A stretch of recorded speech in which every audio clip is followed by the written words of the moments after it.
Evil in the world. 9907.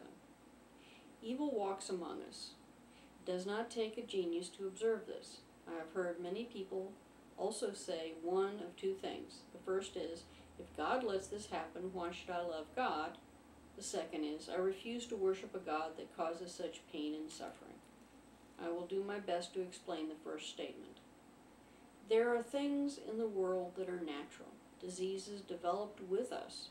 Many geneticists now recognize parts of our DNA to be resident X-viruses and X-bacteria. There has always been an arms race for survival between microbes and ourselves. Over time, some are incorporated into us as partners in surviving. Natural disasters have also always been with us. A landslide and a hurricane are not manifestations of evil.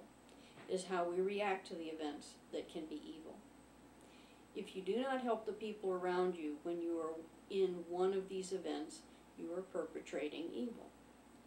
Wars are not caused by God. We manage to do that all by ourselves. If we start a war to gain what does not belong to us, it's stealing. If we do it to get rid of a leader we do not like, it is being a bully. If someone starts a war because they are tired of waiting for Armageddon, it is blasphemy. Only God knows the end. This is the reason we are in Iraq. Famine has always been with us. Most people do not see how iffy and risky farming is. As a farmer and a herder, I can tell you stories that would make you fall to your knees to bless the people who produce our food. It is a miracle that anyone chooses to feed the world in that profession. In the world there is hunger because it does not pay. There are massive amounts of food that enter the third world countries only to be confiscated by local officials and resold to line their own pockets. It is not God that causes this greed. It is the lack of compassion to share in times of bounty, causing hunger. That is a sin. God is not the cause of these things that cause suffering. They are things that we have struggled with since the beginning of life itself. The natural world challenges our souls to become better. We grow through challenges, much as a muscle that never lifts anything does not get more defined.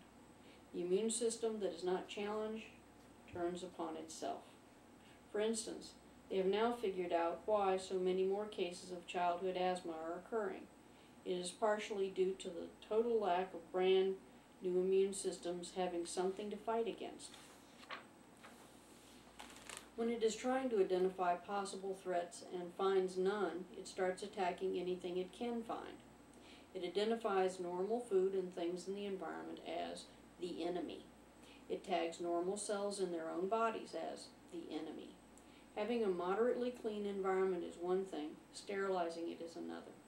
The presence of an animal in the home cuts the asthma rate in those kids in half. It is something to consider when grabbing an elephant gun to kill a mouse. Normal soap and good hand washing are sufficient to remove disease-causing germs. Using antibacterial soap is ramping up the arms race between us and the microbes. Most microbes are harmless unless you want to attack them in a way that makes them start thinking they need to get stronger to survive. Again, God is not doing these things. We are.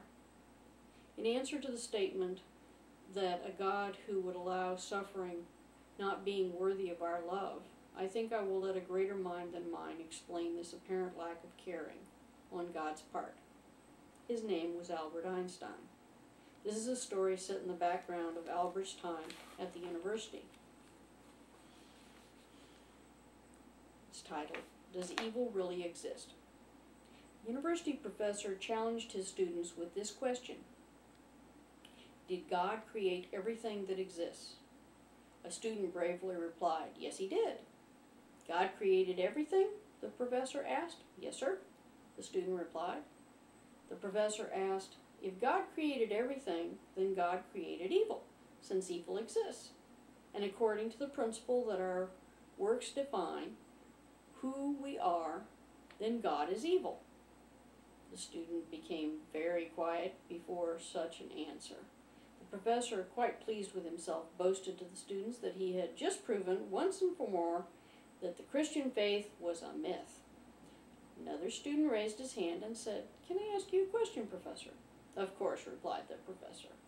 The student stood up and asked, "Professor, does cold exist?" "What kind of question is this? Of course it exists." "Have you never been cold?" The student snickered at the young man's question. The young man replied, "In fact, sir, cold does not exist.